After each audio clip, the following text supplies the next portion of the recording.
It's Coach Kai, the Ninja Guy. They call me Kileab because that's my name. I'm here to do some Q&A. I'm hanging out in Bentonville. I've got 14 minutes. Start the timer. I'm gonna field a question from Jeff. Let's see where he's at.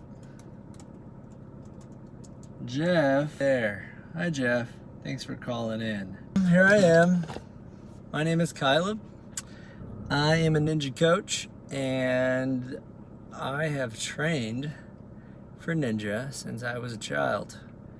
I would say that I was born a ninja and then the sport developed as a platform for people like me to have a name for ourselves. That's what I would say. My youngest memory of being a ninja, doing something ninja-like would be, oh, it's supposed to keep going. Keep going, bud. Oopsies. Who realized it's been on 11 for that long? Whoops. My earliest memory of being different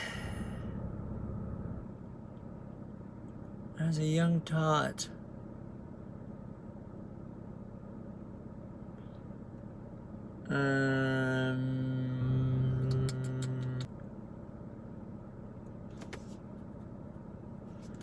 I thought it was worth a shot. What's this? People come up to me all the time and they ask me, hey, how long you been doing this stuff? And I say, it depends when you start counting. That's what I normally say.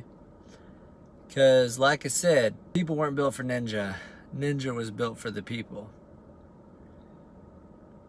So I believe we're already those functional ninjas. We like the functional movement. Here we are, humans moving around the planet, climbing on things, swinging on things, going over things, creative ways to strengthen our body, become more controlled, to enjoy the process and improve. And then we name it something. Hey, when it's up against the wall and you grab it, most of the time, let's call it climbing, right? When it's on the ground and it's quick movements, let's call it plyometrics or agility, or, you know, if you start leaping and stuff, let's call it parkour, or you know what I mean? Like, you get stuff and you call it something.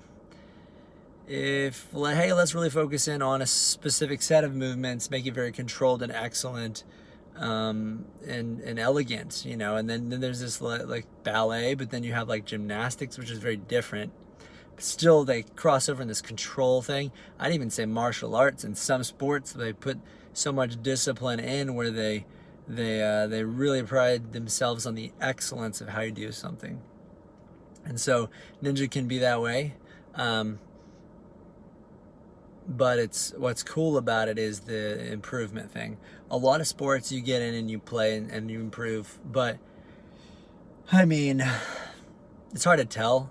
So like if you go play basketball or something, you may be good for your age as an 8-year-old, and you're playing and having a good time and your team is winning, right? And you're a good role player. Maybe you play on a worse team and you need to become a better player. So then you have more demand on you. You become a better player. You have more pressure on you. You have more stress. You put in the work. You get better, and you get more reps because your team needs you. You know, and they're very different scenarios. But that, like, one you could win a championship, and the other one you could score a lot. You could play really well. You could win awards and still not win anything. So then you're like looking at, what does success look like for me? You want to lead your team there to the victory. But also personal best. That's one thing that's really cool about Ninja Warrior training as a sport, just like climbing or any other individual sport. We're talking about gymnastics and wrestling, and like some of these are team sports, but you get to do it, you know what I mean, like individually. So as an individual playing the sport, you really get to have the full weight of responsibility on yourself. And if you do well, it's on you. And if you do poorly, you know, it's on you. You're the one that controls how it goes. and it's against the course. So you get, I think, as people do the sport of Ninja Warrior, and any individual sports for that matter, it really helps you take responsibility for yourself, for your actions, for your training. And that's such a healthy thing for people, for a society to be able to look at and you know, hey, did it stop again? This is not being very helpful with me, is it? Look at this. Let's back out. Let's try something else, huh? Let's do, at this point, it's only, we've got like 5 minutes left. No, 4 minutes. 4 minute timer, right? Where's the M? Oh, bye. Minute timer. Buckets. Hey-oh. There it is. We're doing this thing.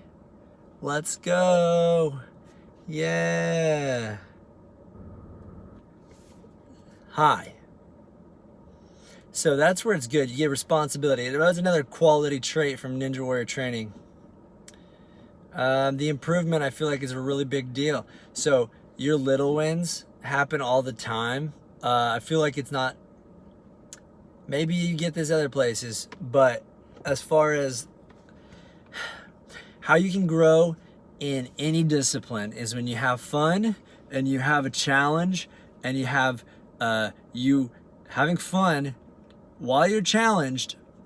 Both of these, if you're having fun and you're challenged, and you get to do it long enough, where you see the goal in sight, or it's close enough that you see, you're close enough that you believe, or it's close enough even if you don't believe. It's close enough that you have enough fun that you believe that, yeah, you probably can get better. Even if you don't even think you can, if it's close enough. You're having fun, there's a challenge. As you have fun, to any degree, there's a threshold. But if you're within the big picture threshold of form, technique, anything for success, you will get stronger, especially the beginner gains. It's super helpful. So like, within your threshold, you've got your beginner gains, you step into your threshold, and let's use an example of a benchmark. So we're just saying, in the sport of ninja, you need to hang on a bar because you got to swing, a pull up, you have all these different movements that you hang from, these holds, everything up there, cliffhanger, unstable bridge, monkey bars, everything. You use your hands on all this stuff, right? Rings and fun holds and all that stuff. Okay, so in order to do that, you have to be able to hang on a bar. If you don't have enough finger strength to hang on a bar for 1 second, you're gonna need to improve that strength and endurance. So you hang on a bar and you fall.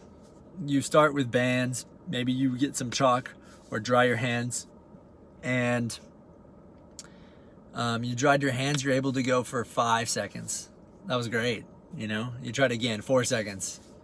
5, 6, you beat it. 6, 3, 3, 4, 2, 1, 2, 1. Okay, that's rough. Not, you know, whatever. But it's okay. Now try to do the monkey bars, right? You either have someone helping you, or you're on a band or something, and you're trying to transfer. Maybe you feel like it's natural, but you can't do it yet because you can barely hold on there for 2 seconds. You're like, not really. Okay. So you give yourself some time. Guess what? The next day, even watching other people do it, all that, you come back the next day after a good night's sleep and maybe some water, some good food. You try the next day, you're feeling maybe a little sore, but you actually go fresh, you hang on it, and you're like, 12 seconds, 14 seconds, whoa, like that's amazing. So you start to transfer, you get your first transfer, you're going. The win is so quick. The win is so quick. A lot of guys who come in, or girls, they come in and they're got like, you know, they can't even do a pull-up. To get that first pull-up, to go from 0 to 1 is huge. But not even that, you come in at any level of strength. You know, I had general like athletic strength and I could do maybe 5 or 6 pull-ups, Funny, right? Like now it seems funny, but in that first month or two, sheesh, I got to 18. I tripled it just from the work there and starting to do pull-ups. Our timer's up. It's been 14 minutes. Thank you for all your questions, especially Jeff. Jeff, you asked a lot of interesting questions, and I am so proud of you for engaging yourself in that, especially while you're engaged like that. Well, this has been fun.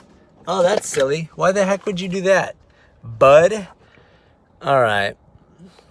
That's silly. There's like a thing.